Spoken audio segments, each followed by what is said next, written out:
So today we're going to be solving absolute value equations.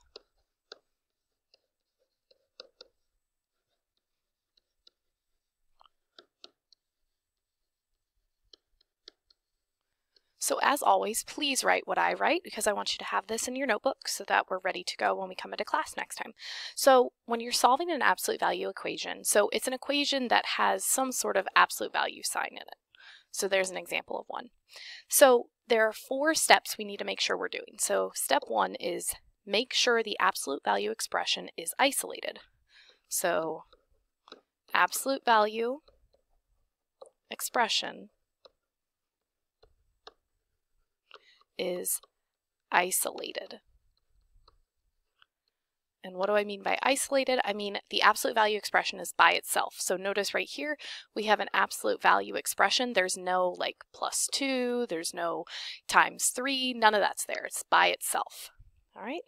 Next step is we're going to set the inside, so what's inside the absolute value bars, equal to both positive and negative the number from the other side of the equation.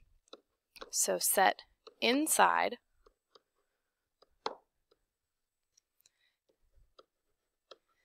equal to both positive and negative, that's a plus sign, positive and negative number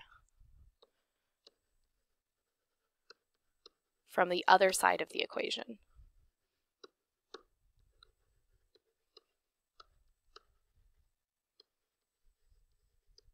And that might not make much sense right now, but it will once we do an example. Okay, and then step 3.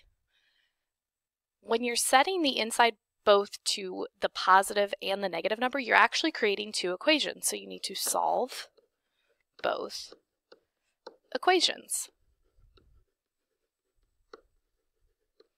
So what that looks like is this. So if I have the absolute value of x is equal to 2, we're going to rewrite that as the inside, so the absolute value of x, all that's inside is x, is equal to both positive 2 and x is equal to negative 2.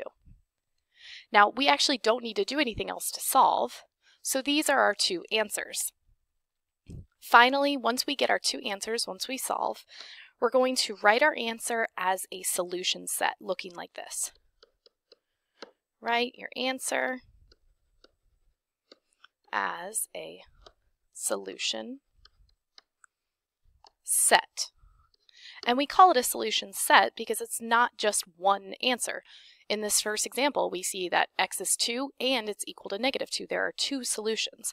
So we would write our solution set like this. X is equal to, and then in brackets, 2, negative 2. That's what a solution set's going to look like. All right, so following these steps, let's do some examples. So we've already done one example. Now let's try another one, number 2. So I have the absolute value of m is equal to 14. All right, so step 1 says, make sure that the absolute value expression is isolated. Well, I have the absolute value of m. I don't have anything next to it, multiplying it, dividing it, adding, subtracting, so it is isolated. Now we're going to set the inside, so whatever is inside the absolute value, which is just m, we're going to set that equal to both the positive version of this number and the negative version of this number. M equals 14, m equals negative 14. We're going to solve. That's already solved for m. And then we're going to write our answer as a solution set. M equals 14 and negative 14. Just like that. All right, let's see one that has more than just one step. So let's say we have something like this. So I have 5z, absolute value, is equal to 40. Okay, as always, I need to check and make sure, is my absolute value expression isolated? Is there anything on the outside of the absolute value? No, we just have the absolute value of 5z is equal to 40. So then our next step, take whatever is inside the absolute value, so 5z, and set that equal to both the positive 40, so positive whatever that number is, and then also set it equal to the negative version of that number, negative 40. Now we are going to have to take a step to solve this. This is a one-step equation, so we'll divide both sides by 5. We're left with z equals 8. So there's one solution. Do the same thing on this side, divide by 5, and we're going to get a slightly different answer. Z equals -8. All right. And then we can write our answer as a solution set. So z is equal to the solution set of 8 and -8. Now, why is it that as we're taking an absolute value equation, why do we get two different answers? Well, you know how if we were solving a regular equation, either multi-step, one-step, two-step, if it was an absolute value, we'd get one answer, and then I would always say check your work by plugging in that value back into z. So let's see what happens when we do that. So if we start with absolute value of 5z is equal to 40, it should be true that we can plug in both 8 and -8 and have a true statement, a true equal sign. So let's see what we have.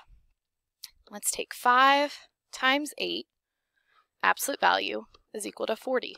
And let's check if that's true. Well, I have to simplify inside. That's 40. Absolute value is equal to 40. Is that true? The absolute value of 40 is equal to 40? Yes. So the same should be true with -8. So let's take the absolute value of 5 times -8. Let's see if it's equal to 40. Simplify the inside. That's -40. Still in our absolute value. The absolute value of -40 is just 40. 40 equals 40. Yes, this is a true statement. So that's why absolute value equations can have more than one solution. All right, let's try another one. So that was number 3. Let's try number 4. All right, so this time we're going to have absolute value of -7a is equal to 28. So our our absolute value is isolated. There's nothing on the outside of it. So we just take the inside, -7a, set it equal to positive 28, and then -7a is equal to -28. A is equal to -4. A is equal to positive 4. Solution set, A equals -4 and 4. If we plug those in, we could check our work and see that yes, that does in fact work. Let's try a different looking one. How about D plus 1 is equal to 8?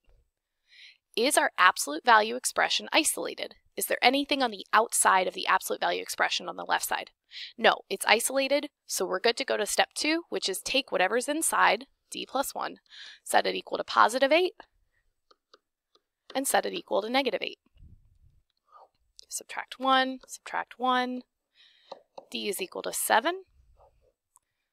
Same step, subtract 1, but now we're going to get a different answer. D is equal to -9. And if you don't believe that those are actually the correct answers, check it. Try 7 plus 1, absolute value, and see if that answer equals 8. And it does, because that's just absolute value of 8, which, yes, equals 8. Same thing here. Let's try -9 plus 1. Absolute value is equal to 8. We're testing it. Inside is -8. Absolute value equals 8. Yes, the absolute value of -8 is just 8. So that does work.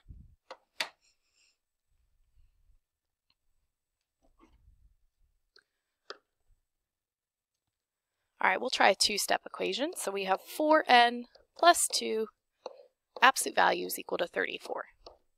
Step 1, I'm asking myself, is there anything that is outside of the absolute value expression? Anything that we need to get rid of to isolate the absolute value? No. So let's start with what's on the inside. 4n plus 2 is equal to positive 34, and then 4n plus 2 is equal to -34. All right, subtract 2, 4n is equal to 32, divide by 4, n is equal to 8. And then same steps, but we're probably going to get a different answer. 4n is equal to -36. Yeah, we're definitely going to get something different. Divide by 4, n equals -36. 9. So our solution set is n equals, in brackets, 8 and negative 9. All right, let's see what happens when we have an example where the absolute value equation is not isolated. So let's say we had something like this. Let's say I have 1 plus the absolute value of y is equal to 6. So the first step, always make sure that your absolute value is isolated. This is not isolated because we have this plus 1 on the outside. So we have to get rid of that by creating a zero pair or doing some sort of inverse operations. Well, how could I get rid of a positive 1 that's on this side of the equation? I can make a zero pair by subtracting 1. Zero pair, that's gone. We're left with the absolute value of y is equal to 5.